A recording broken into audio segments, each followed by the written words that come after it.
les bonnes feuilles à croquer, notre rendez-vous des lundis entre 21h et 22h sur Alger Chaîne 3. Depuis 2012, il publie à compte d'auteur des ouvrages sur les quartiers, sur les banlieues d'Alger. Lui, c'est Ahmed Karim Labèche.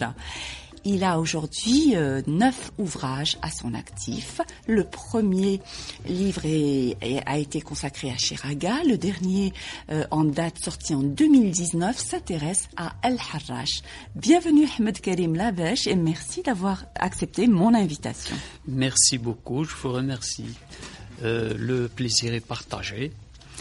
C'est tout l'honneur pour moi de participer comme ça sur la chaîne 3. Alors, dites-moi, pourquoi cette initiative de parler de l'histoire des quartiers, des villes d'Alger? Comment est née cette idée? Vous êtes né à Rahouia, c'est pas très loin de Tiaret, il y a 57 ans, 56 ans. Racontez-moi, comment a germé cette idée dans votre esprit? Oui, effectivement, je suis natif de Rahouia. Donc, mes parents m'ont emmené avec eux les années 60 plutôt, puisque je suis né en 64. Donc, à l'âge de 4 ans, on est venu ici à Alger. Donc, Alger, avec le temps, est devenue ma ville adoptive. Oui. L'idée m'est venue progressivement avec le temps. Donc, je me souviens, quand j'étais très jeune, on se promenait avec mon père, moi et mes frères, et il arrivait souvent qu'on partait à Stawali, et au moment de revenir, on prenait le bus, souvent.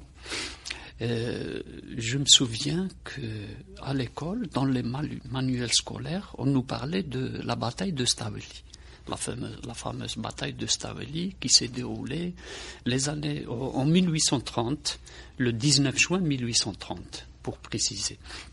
Donc, quand on revenait par bus avec mon père, je regardais Stawali, j'essayais de me projeter dans ce passé lointain qui est celui des années 1830, et j'imaginais comme ça cette bataille. Ça vous a fasciné quelque part? Vous vous êtes senti attiré vers l'histoire? Oui, vers l'histoire. Il y avait quelque chose qui m'attirait vers le passé. Je suis quelqu'un de rétrospectif. J'aime bien revenir comme ça dans des époques lointaines. J'aurais aimé que la machine à remonter le temps existe. Je l'aurais certainement acquise. Vous serez embarqué là-dedans. Oui. Alors, justement, c'est très très intéressant. Il y a eu quand même 9 ouvrages consacrés à Alger et à ses environs, surtout la banlieue. Vous parlez de la naissance de ces quartiers, de leur évolution jusqu'à nos jours. Et surtout, il faut préciser que tout cela est publié à votre compte. C'est publié à compte d'auteur. Est-ce que vous avez cherché un éditeur? Oui, j'ai beaucoup cherché, malheureusement. Oui. Toutes mes demandes ont été vaines. Depuis le début, depuis 2012. Depuis 2012. Est-ce que vous avez eu une explication, une réponse? À mon avis, ils ne prennent pas le temps de découvrir les œuvres des auteurs. Ça, c'est déplorable. Je regrette beaucoup cela. Ça m'aurait aidé, ça m'aurait beaucoup encouragé, mais n'empêche que j'ai continué à publier. Je me suis dit qu'avec le temps, je finirai par trouver un éditeur qui m'accompagnera dans mon projet littéraire. Voilà, on fait cet appel ce soir, si un éditeur nous écoute et qu'il est intéressé par ce projet-là. Alors, est-ce que vous vous en sortez justement? Est-ce que vous rentrez dans vos frais? Ce n'est pas vraiment facile. C'est toujours difficile, d'autant que je suis un ancien salarié. J'ai pris ma retraite il y a 4 ou 5 ans. Vous étiez dans quel domaine? J'étais dans les impôts. J'étais vérificateur au niveau du ministère des Finances. J'ai passé 26 ans à faire la vérification, l'autocontrôle au niveau de l'administration des impôts. Donc, ce n'est pas facile de payer comme ça les frais des Oui. publications. Vous Ça devez coûte être cher. vraiment passionné. Donc vous déposez dans les librairies vos ouvrages. Je les ai vus dans les librairies d'Alger.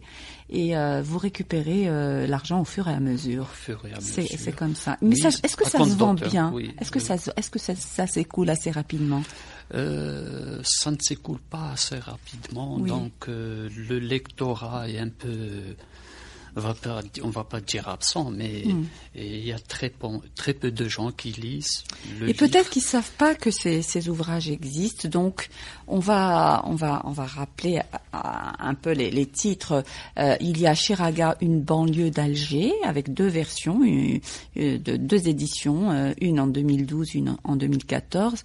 Les Haouch et villages du Sahel algérois, c'est-à-dire Del Ibrahim, Maelma, Suidania, Rahmania, Sidi Abdallah. Il y a Monographie 3, Baba Hassan Dararia, Al-Ashur, Ouled Fayette, Khraïsia. Il y a aussi une autre monographie consacrée à Qli'a, c'est là où vous habitez actuellement, n'est-ce pas? Oui. Fouka Marine, Douaouda Marine, ça s'est sorti en 2013. On peut trouver aussi Jnaïn El-Fahs, El-Biyar Hidra Ben Aknoun, sorti en 2014, le Burj Riyah de Bouzaria, et puis vous vous êtes attaqué aussi à la côte ouest d'Alger, à Sidi Frouj, Tawali, Ziralda, Ain Benyan, et votre dernier né, le bébé, c'est Burj Al-Qantara, ou Maison Carrée d'El Harraj, sorti en 2019, juste avant la crise sanitaire. Alors, moi, je suis curieuse de savoir comment est-ce que vous travaillez, où trouvez-vous la documentation qui vous sert de socle? Il y a un travail qui se fait au niveau des archives.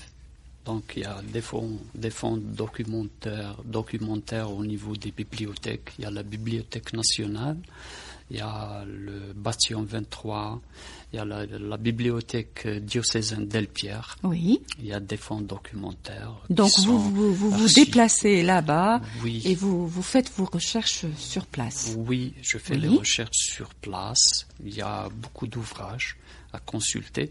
Mais il y a aussi, avec l'Internet, il y a des ouvrages à télécharger au niveau des bibliothèques numériques.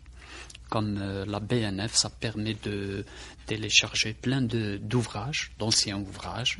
Donc, il y a aussi l'interprétation faite à travers les cartes postales, parce que j'ai fait connaissance avec une personne qui fait la collection de cartes postales.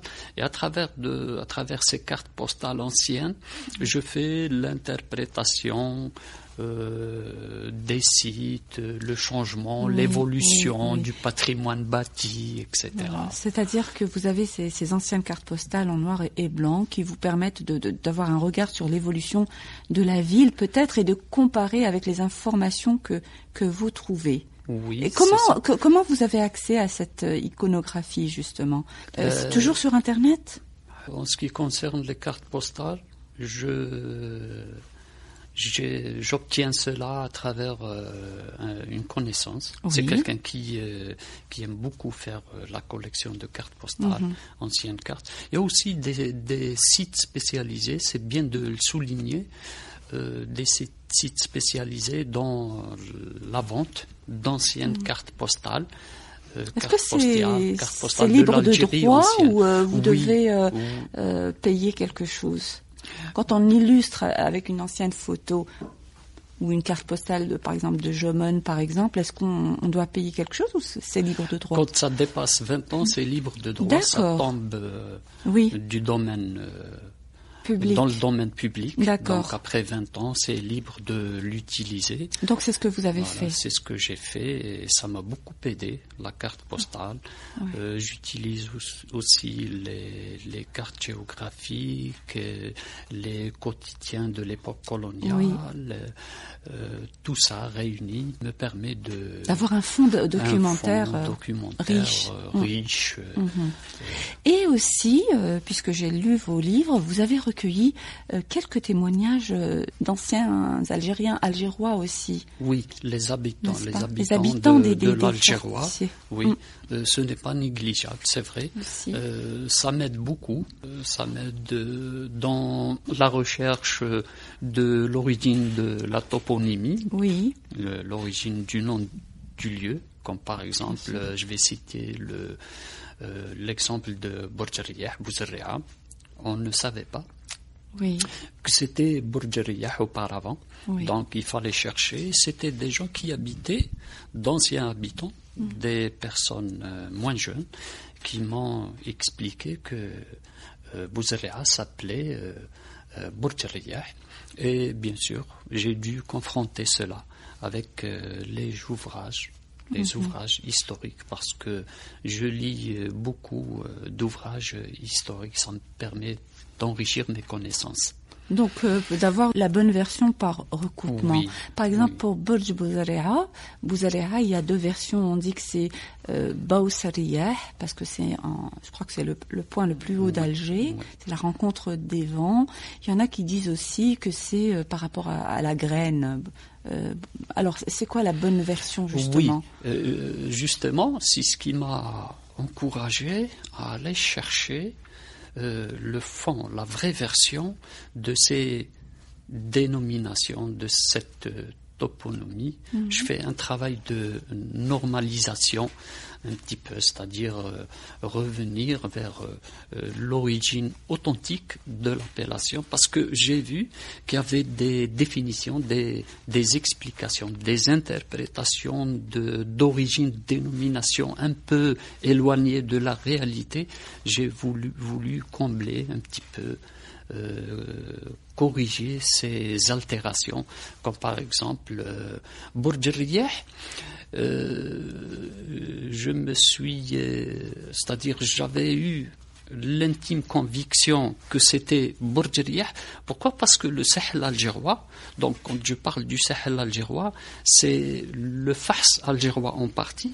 Le Sahel algérois a la spécificité d'être un terrain collinaire. C'est une suite de collines qui s'étale de l'oued al-Harraj jusqu'au Mazafran, et dans le sens de la largeur, ça va à peu près de Bouzerria à la plaine de la Métidja.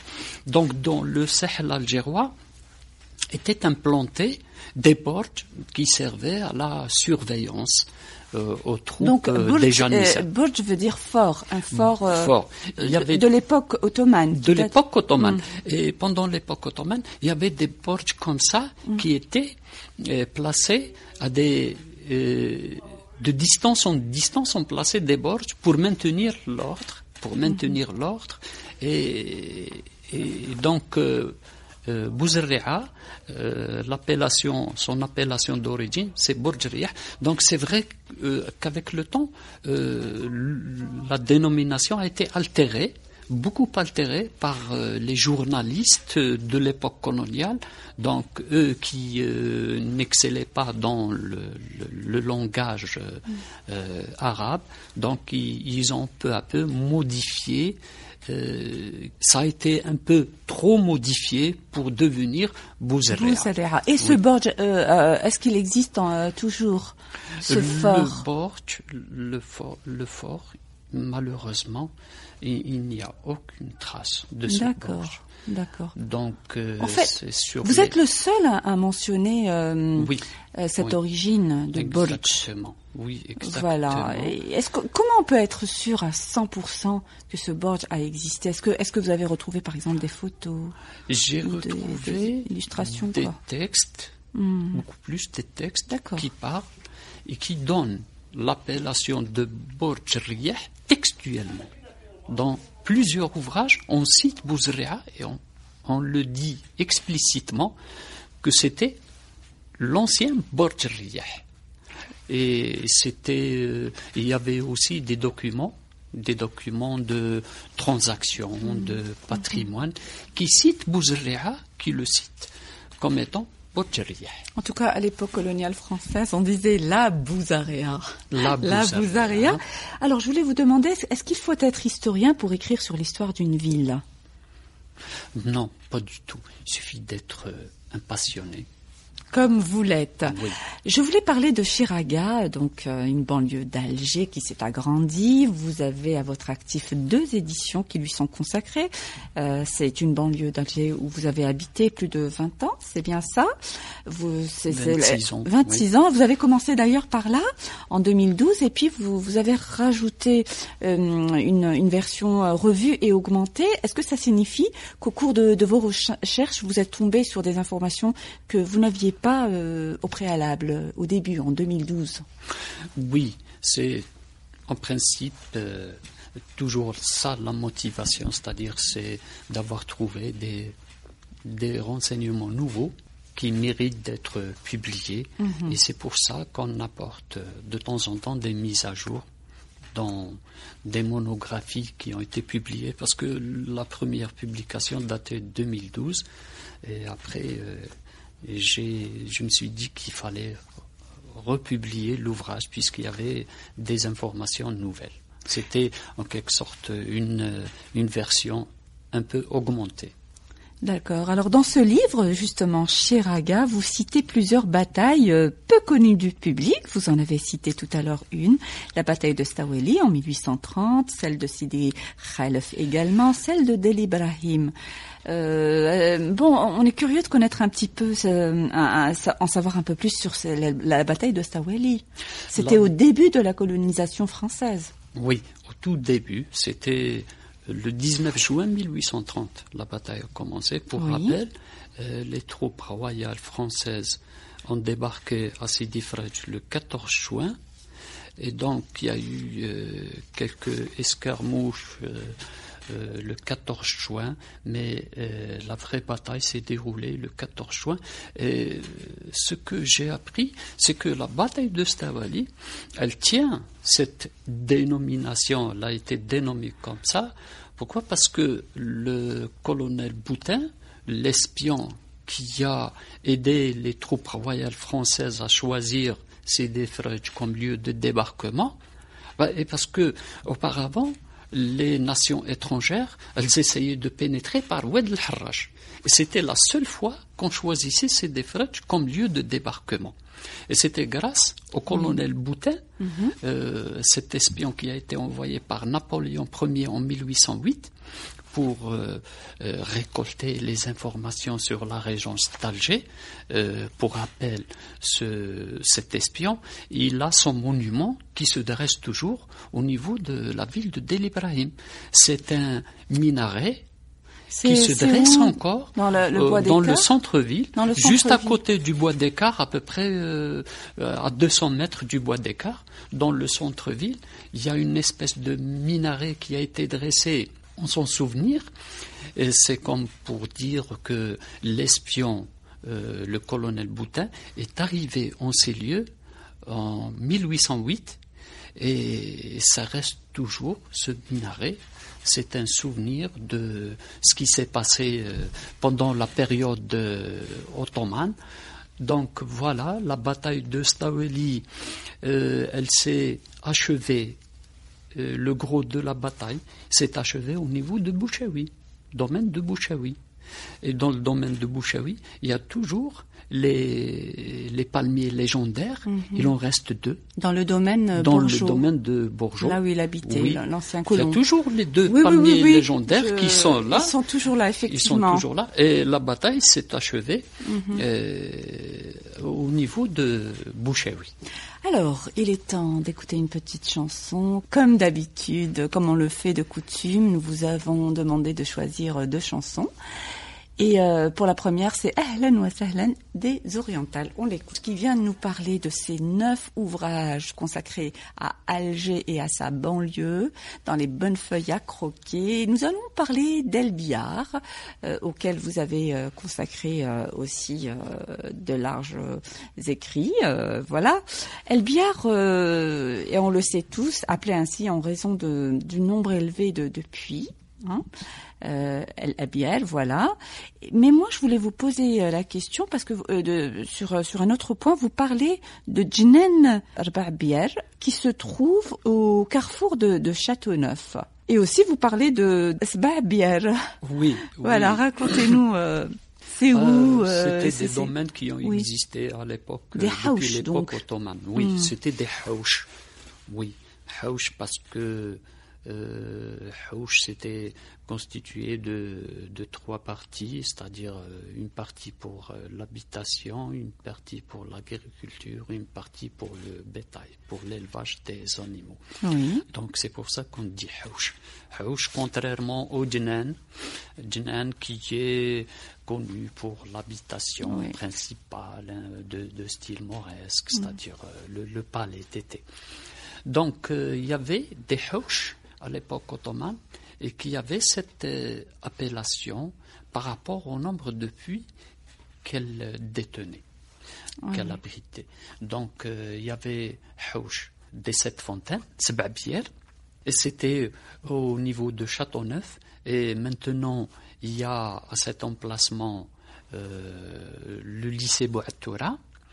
Et le haush Rab'abière, c'était un peu plus en avant, vers Chevalet.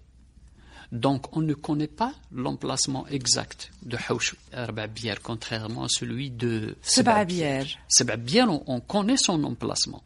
Il y avait eu aussi une bataille à cet endroit, là où il y a le lycée de Bouatoura.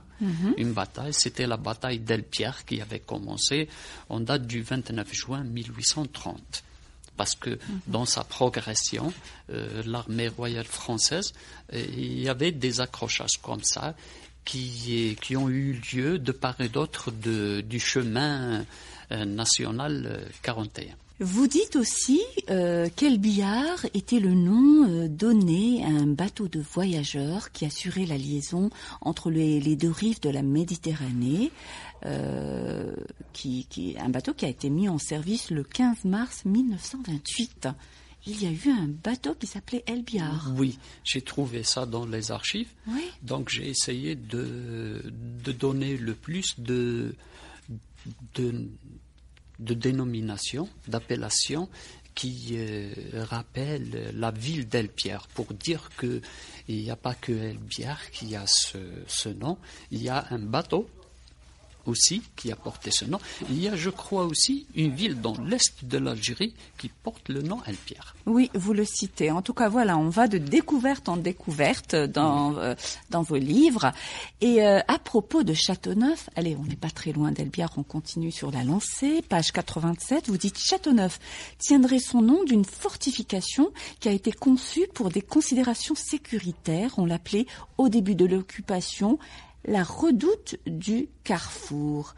Alors, c'était où se trouvait ce château de Neuf exactement?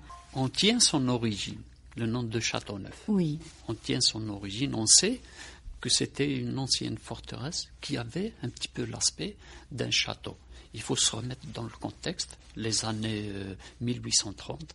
Alors les gens, certains ils n'avaient même pas d'habitation, ils habitaient dans des gourbilles ou bien dans des camps de toile.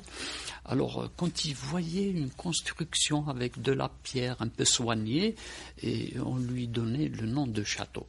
Donc c'était une forteresse bien construite au niveau de Châteauneuf. On ne connaît pas, par contre, par absence d'archives, l'emplacement exact. Ni on n'a même pas de photos ou d'images. Il n'y a pas de photos. Donc, mais vous êtes sûr que c'était une fortification? Oui, c'était une fortification qui avait l'allure d'un petit château. Oui. Elle a donné son nom. Non, Châteauneuf. Et Châteauneuf parce que c'était récent une construction toute récente. D'accord, on en apprend des choses et c'est très très Mais intéressant. ça constitue toujours une base pour de futures recherches. Bien Donc sûr, j'essaie bien petit peu de dresser les fiches techniques du patrimoine existant pour aider les futurs chercheurs, les personnes qui vont écrire C'est dans cette perspective. Voilà. Alors, on va aller un peu plus dans les hauteurs d'Alger. On se balade, voilà, à travers vos ouvrages. Sidi Yahya. Sidi Yahya, quartier entre guillemets chic actuellement, et pourtant avant il y avait à peine un cimetière et il y avait le mausolée de Sidi Yahya. Et je voulais en savoir un peu plus sur ce que vous écrivez. Vous écrivez que Sidi Yahya serait originaire d'Anatolie. Il serait arrivé à Alger au XVIIe siècle et inhumé à cet emplacement, donc. Il y avait ce mausolée où affluaient les pèlerins qui sacrifiaient des volailles dans l'espoir de voir leurs vœux exaucés. Le saint marabout, Sidi Yahya, comme on l'appelle dans l'algérois. Sidi Yahya, oui, il est originaire d'Anatolie. C'est d'après les ouvrages que j'ai trouvés. Donc, son mausolée, il existe toujours au niveau du cimetière d'Hydra. Pour rappel, c'est un très grand cimetière. Il est vraiment vaste. Et la surprise que j'ai eue, j'ai constaté que les gens continuent à perpétuer ces traditions, ces rituels de pèlerinage. Et j'ai remarqué cela à travers des pièces de monnaie déposées au niveau du mausolée. C'est-à-dire que vous vous êtes rendu sur les lieux. Vous n'avez pas rencontré les visiteurs, mais vous avez trouvé des pièces et des offrandes. Oui. C'est bien ça. Oui, c'est ça. J'ai vu des offrandes déposées. Est-ce qu'on continue à sacrifier des coqs ou des poules, enfin de la volaille, comme ça, ça se faisait avant? Non, ça c'est terminé. Plus. Non, c'est terminé. Mais on le fait. Il y a certaines personnes qui le font comme ça, en catimini. C'est pas vraiment. Oui. D'accord. C'est bon à savoir, Sidi Yahya. Beaucoup ignorent que c'est dû donc à cette appellation est liée à ce marabout. Vous citez par rapport à Bouzarea de nombreux djnen, Ben Redouane, Ben Omar. Vous parlez aussi des marabouts comme le marabout Sidi Ben Nour. Est-ce que ce mausolée est toujours fréquenté à Bouzarea? Il existe toujours, seulement il n'est pas fréquenté. Ma surprise a été de voir que ce mausolée a été transformé en une chambre où les gens dorment. Donc l'endroit était squatté, comme ça arrive souvent, malheureusement, parce que je tiens quand même à souligner que ces marabouts, ou même les édifices, les constructions de ces marabouts, sont devenus en quelque sorte un patrimoine de l'Algérie. Donc il y a des marabouts comme celui de Bouzarea, Sidi Ben Nour, qui est arrivé de la Libye avec ses frères. Oui. Ils étaient, je crois, 3. Et quand il est mort, il a été inhumé à cet emplacement, à Bouzarea. Donc, l'emplacement exact de Sidi Ben Nour, il a été changé. Donc, on a déplacé, pendant l'occupation, les premières années, on a déplacé le tombeau et le mausolée du côté gauche vers le côté droit de la colline où il se trouve. Alors, si vous habitez justement Bouzarea, vous pourriez acquérir ce livre et vous en saurez un peu plus sur plusieurs quartiers de Bouzarea, comme la vallée des Consuls, le village céleste, Frévalon, Fougeroux, Chevalet, Air de France. C'est très très intéressant. On va aller à Del Ibrahim. Alors, qui était Ibrahim le Fou? Ibrahim le Fou. Oui. C'était un dey d'Alger. L'Algérie a connu 2 dey d'Alger qui portaient cette appellation. On a eu dans notre histoire 2 dey d'Alger qui se faisaient appeler Ibrahim le Fou. Il paraît qu'il était très très amoureux. Oui. Et que ça lui a valu des problèmes. Oui, beaucoup de problèmes. Il se livrait un petit peu au dévergondage. Oui. Donc, il a acquis cette appellation par rapport à ses activités, surtout ses activités nocturnes. Donc, il allait la nuit s'introduire dans les maisons de ses raïs. Ces raïs qui les envoyaient en mer, en mission. Donc, lui, il il récupérait les informations à travers les femmes qui travaillaient dans les hammams, les bains morts d'Alger. Elle lui fournissait des informations sur les résidences où le maître des lieux était absent en raison de son travail. Donc, une fois, comme il était de coutume, il s'est introduit dans une maison et il est tombé nez à nez avec une femme courageuse. C'était une femme qui était venue du Badjestan. Son mari, c'était un raïs, le raïs Mahmoud. Donc, elle l'a repoussé avec le couteau à la main. Il s'est enfui et ne s'est pas arrêté à ça. Elle a essayé de réunir toutes les femmes des raïs qui ont été victimes de ces agissements, des agissements de Qu'est-ce qu'il faisait exactement quand il rentrait dans les maisons des raïs ? C'est-à-dire pour... il séduisait, il essayait de séduire ces femmes, pour séduire voilà. les femmes. Oui, c'était un grand séducteur. Un grand séducteur. Il n'avait pas froid aux yeux. Et c'est pour ça qu'on l'appelait Ibrahim le fou. Le fou, il osait. Et justement, avec cette dernière, ça s'est pas bien passé, n'est-ce pas ? Oui. Donc, elle a menacé avec un couteau. Et qu'a-t-elle fait ensuite ? Ensuite, ils ont préparé, avec les femmes des raïs, oui, qui ont été victimes comme elles de ces agissements, des agissements de luxure d'Ibrahim le fou. Donc, ils l'ont, vers la fin, ils l'ont tué. Donc, voilà, il est mort, Ibrahim le fou. Au cours de vos recherches, quelle a été la chose qui vous a le plus surpris ? Vous avez été surpris par quoi ? Oui. Quelque chose qui vous a vraiment étonné. Beaucoup de surprises. Oui, par exemple. Par exemple, une fois, lorsque j'entreprenais des recherches au niveau de Rahmaniya pour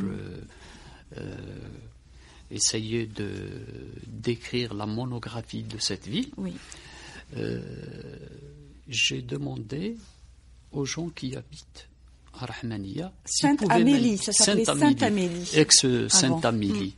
Sainte-Amélie, c'est au nom de la reine de France. C'est la femme de Louis-Philippe XVIII.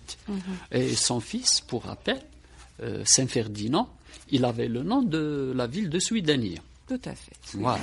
Donc c'était des noms d'une famille royale, Souidania et Rahmaniya. C'était des villages jumeaux qui ont été construits, fondés presque à la même année, 1843. Donc, en allant faire mes recherches sur le terrain, j'avais pris connaissance qu'il y avait une mosaïque romaine au niveau de Rahmaniya. Je voulais la voir. Je voulais voir si elle existe encore. Et donc, ma surprise était de voir que la mosaïque, qui existe toujours au niveau de l'ancienne chapelle, l'ancienne église de Rahmaniya, est toujours délaissée, malheureusement, malgré l'apparition de l'ouvrage. Donc, quand j'ai été la voir, on m'avait indiqué que l'ancienne église est squattée par une famille. Donc, le monsieur, le chef de famille, m'avait demandé de patienter. En fait, qu'est-ce qu'il est allé faire ? Il est allé nettoyer l'endroit où une chèvre était élevée. Donc, il a nettoyé les restes de nourriture, les déjections. Ensuite, j'ai été la voir, je l'ai photographiée. Je vous assure, c'est une très belle mosaïque, très colorée.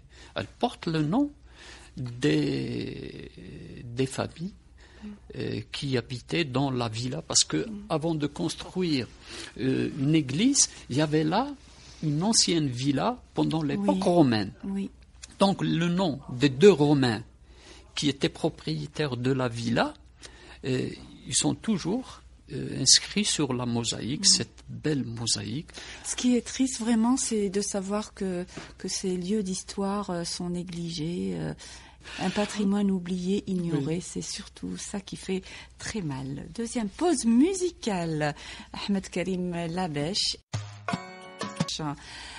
La ville d'Ouled Fayette, à laquelle vous consacrez aussi une partie de vos ouvrages, est-ce que vous pouvez nous dire d'où vient ce nom de Ouled Fayette? Est-ce que c'est un ruisseau qui passe ou y a-t-il une autre explication? Moi, j'ai la réponse, hein, parce qu'elle est écrite, mais bon, on va en dire un petit peu. Alors, Ouled plus Fayette, peut-être. avec le temps, j'ai appris qu'il y avait une explication qui se rapproche le plus de ce village. Ouled Fayette, finalement, c'est par rapport aux Européens qui ont habité ce lieu. Ces Européens, pendant l'époque où Lafayette, le général Lafayette, avait acquis une certaine renommée. Donc, quand ils sont arrivés dans ce hameau qui était le lieu où vivait l'ancienne tribu des Ouled Fayed, ça se termine avec la lettre D au lieu de T. Ouled Fayed. Donc, c'est par rapport à ça, les Européens qui ont inauguré le centre de Ouled Fayed, le centre de population de Ouled Fayed, ont commencé à faire la liaison entre Ouled Fayed, l'ancienne tribu qui vivait dans ces lieux, et Lafayette, le général Lafayette. Donc ils ont commencé, par rapport à ça, à appeler la ville de Ouled Fayed par Ouled Fayed, par Ouled Fayed.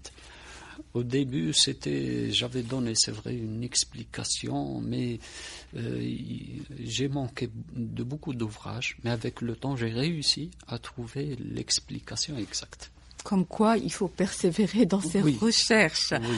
Nous arrivons à l'origine du nom de Staweli. C'est vrai que là aussi, il y a plusieurs explications. Quelle est la bonne?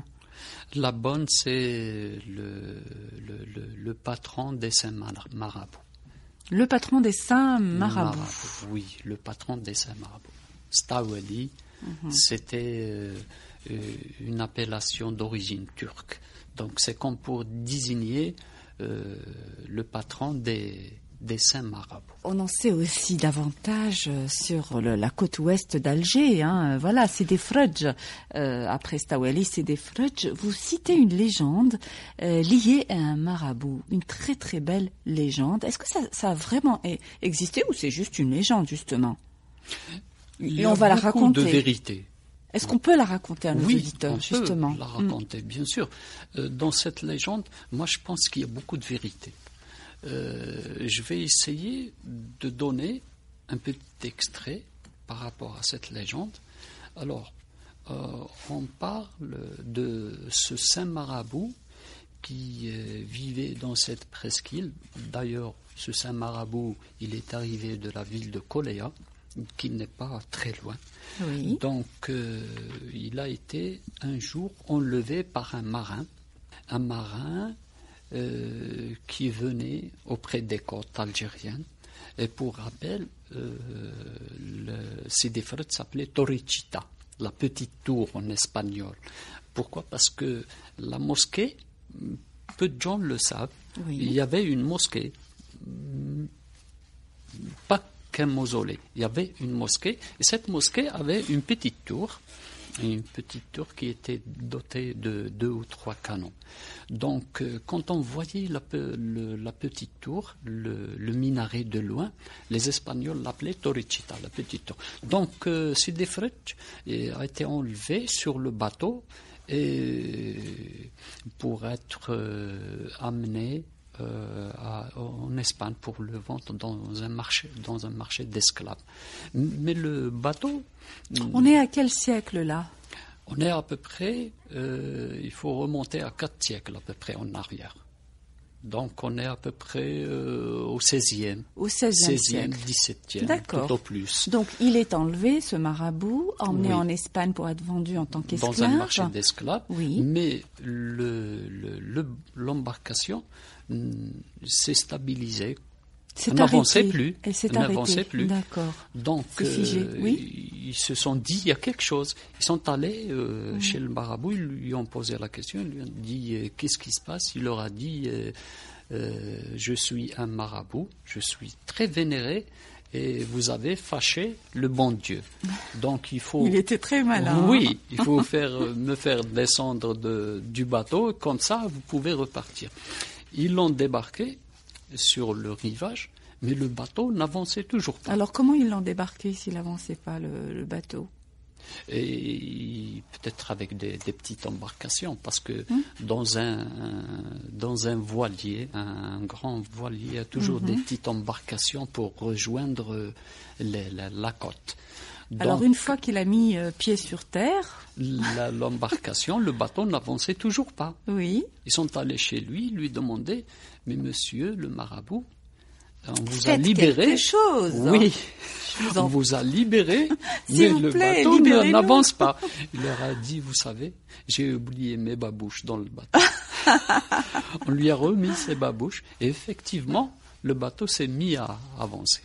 Donc, c'est par rapport à ça que le capitaine du bateau, Roche, Oui. il est devenu son compagnon. Il est resté en Algérie, dans la presqu'île de Sidi Fraj. Et quand ils sont morts, ils les ont enterrés dans le même...